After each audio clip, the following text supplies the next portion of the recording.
नमस्कार मंडळींनो, आजच्या दिवसाच्या ब्लॉगमध्ये तुमचं स्वागत केलं आणि जंबुराक बोलावून घेतलंय तर जंबुरान मोरडाक घेतल्यान तेका आता वाईट वाईट समजाक लागला की घुंगरू मामा आपले व्हिडिओज काढीत असतात। घराकडे इल्यावर जंबुराचो एकच विषय असता, तो म्हणजे चण्याचो डबो। एंट्री मारल्या अगोदर चण्याचो डबो घेता आणि माका म्हणता की मला चणे काढून दी। चणे काढून दिल्यावर बसता आणि चण्यांचो पसारो सुद्धा करता आणि खाऊन सुद्धा घेता। चणे खाऊन झाल्यावर बाहेर गेला आणि पावसात भिजाक घेतल्यान तेवढ्यात आजीन सांगल्यान तुझं पेट काढीन। सावतांच्या घराकडे जाऊन बघले तर मनीषा काकीचे थेट देवगडातल्या मुनगेकरांच्या सुने वांगडा गजाली रंगलेले। मगे मी इलय जेवक आणि जेवणातच कवटाची बुर्जी, चपाती सोबतच बेसनचो पोळो सुद्धा होतो।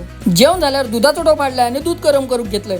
दूध पितय याचा अर्थ असो नाही की टोप भर पितय, मी शिपशिप करूनच पितय। मी माझ्या घराकडे बसन पिऊची मजा घेतय, तुम्ही तुमच्या घराकडे बसन पिऊची मजा घ्यावा। 3 सांज झाल्याबरोबर खळ्यात जाऊन बघले तर बॅडमिंटन खेळता खेळता ऋषंक आणि सर्वेश मध्ये झालो किलेस। तेवढ्यात विश्रामदादांनी यो केल्यान आणि म्हटल्यान चला आम्ही दोघ जण खेळाया। आम्ही दोघ जणांनी खेळात घेतल्याबरोबर व्यवस्थित खेळ रंगलो आणि अचानक भयानक मध्ये विश्रामदादान वरच्या दिशेने कॉक मारल्याबरोबर मी बॅट फिरवले आणि वायरीर बसली। हॅलोजन पडता पडता वाचलो। घराकडे इल्याबरोबर माझो आणि औशीचो टीव्ही सिरियल वरचून झालो किलेस। पप्पानी म्हटल्याने तुम्ही दोघ जण काय ता करा।